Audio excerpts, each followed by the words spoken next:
So here is the GMC terrain project I was telling you about earlier in a previous video.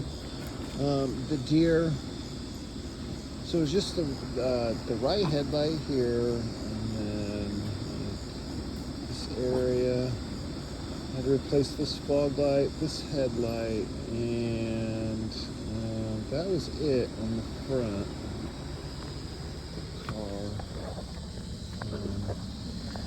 This car, a Denali, comes with 18s, but they're a pain in the ass to find at the junkyard. So I found an Equinox that had some, looks like factory blackout wheels. They're pretty sick. So I got those. They're 17s. I got those at the junkyard. It's about $240,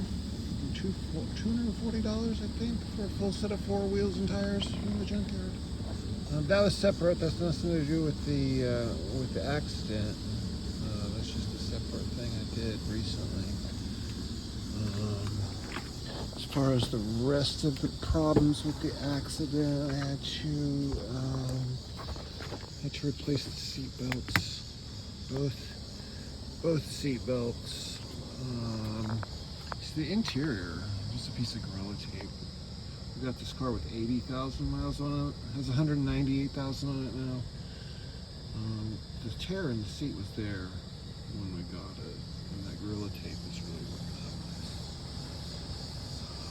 As you can see, it's all pretty good.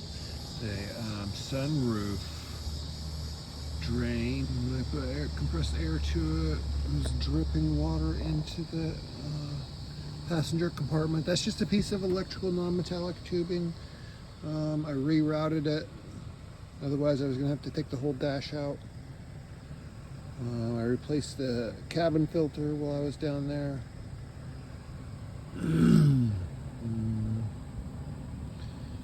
Both sides, the carpet was all soggy and wet. I ended up just cutting the carpet right here, taking it all out.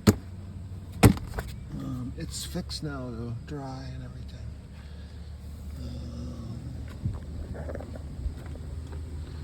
What else have I done on this car? I loaded concrete in the car from Terre Haute and backhauled it from a construction project.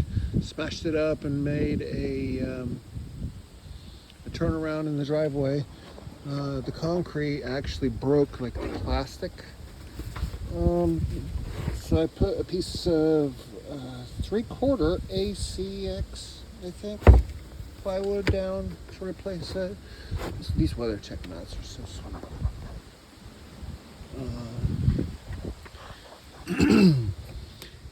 For the headliner cleaning, I think I was just like a little I just took like a little teaspoon of laundry detergent and a pint of water and a toothbrush. Kind of gently went over it, and then take a wet rag and sop that laundry detergent out, and then take a dry rag and sop the wet water out. It's not drooping or anything yet. That's good. Be super careful. You're gonna have a drooping headliner if you're gonna clean, but it's I waxed these all the door jambs in the whole car. Leaves build up in this area, and you can't get it clean unless you wax it. You wax the whole car. I mean, obviously the whole car has to be waxed, but even inside, like the gas door, you can wax the backside of this. Keep it clean. Scrub everything. Wax the tire with the wheels. Scrub back there. Get the brake dust out. The muffler. I did a DIY repair on this, and then found a muffler. It was still leaking just a little bit, and the muffler, I took it to the muffler shop, $40. They touched up the leaking spots with a welder. What else? This car. Don't forget to air up your spare tire. Mine was down to like 11 psi and it's supposed to have 70. Stick to the sunroof drain. Hey, look at these fucking seats with the red stitching. They're balling, dude. I love it. And $900. I had red stitching on my dash and shit. It's fucking sick.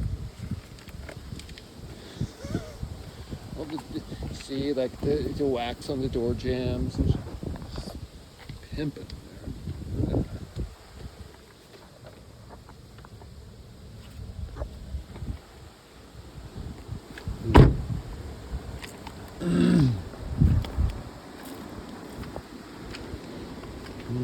They just mount the grill inside instead of on the outside. That's it. It's not too bad. It's the same grill that got smashed by the deer. I'll show you under the hood. Oh, another thing that fucking dealership charges a ridiculous amount of money. But you don't even have to take the wheel off the car. You can fix Amazon. This is a $40 kit, $10 a tire for these valve stem cap, pressure sensing valve stem caps. It comes with the remote control you can keep in the glove box. You go around, and then it's for a GMC terrain, so it actually links up to the dash, and then you can repair your own tire pressure monitor system. What else did I do in this car?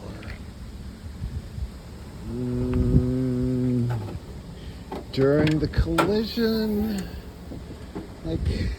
see, this is like all the stuff that's supposed to be here. Like, this is the stuff that's not there anymore. The air conditioning condenser or evaporator, whatever that thing is in front of the radiator, did not even bust from the deer impact. So we were just into a situation where it was the radiator fan and the radiator. So, like I said, I got all that stuff at the junkyard, about $250.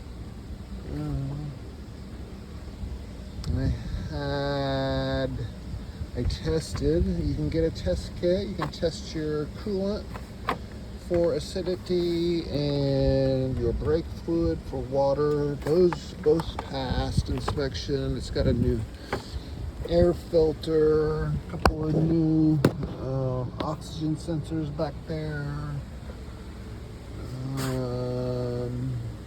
What did I do to the engine? I replaced the timing chain in this engine, but that was like 50,000 miles ago. I changed, it's an all-wheel drive car, so I changed the differential fluid, the transfer case fluid. I put new transmission fluid in it down there.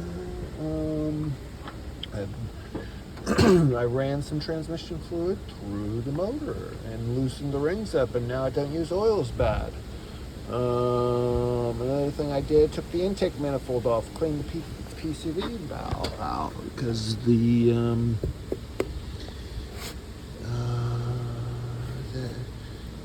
if you loosen this and just set it down while the engine's running and it's like popping up like this, that means there's positive pressure in the crankcase, and that's going to cause blow by on the piston rings too. So actually, to clean it out, you have to get the intake manifold off, clean it out, and put it all back together. Valve cover on this car.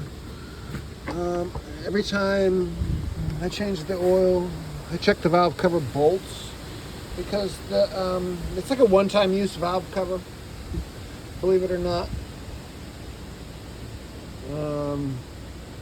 Like little bushings in there, middle bushings, and inside of rubber that's somehow molded into the aluminum from the factory, and the rubber goes out, and then you can't tighten the bolts down. So but I just tightened it back down anyway, and then keep an eye on the valve cover bolts for the tightness. The timing chain whenever I fixed that, it was 2 teeth out. Like, the car was, I almost lost the whole car 2-3 times. But luckily, Well, that's what the whole channel is called, Salvage Tips. So we just need to continue to work and do the best we can, maintaining our property. I tell you what, those fog lights are sick when they're on at night. Oh my God, they look good. So that's kind of how I salvaged a 198,000 mile GMC train Denali all-wheel drive Iridium. That's what comes with the red stitching on the seats. Pretty sweet car, dude. $900. Heated fucking seats when it's -2 out in the morning. I love it. Good luck salvaging, and we'll be back to you again with another video. Might be a couple years, might be a couple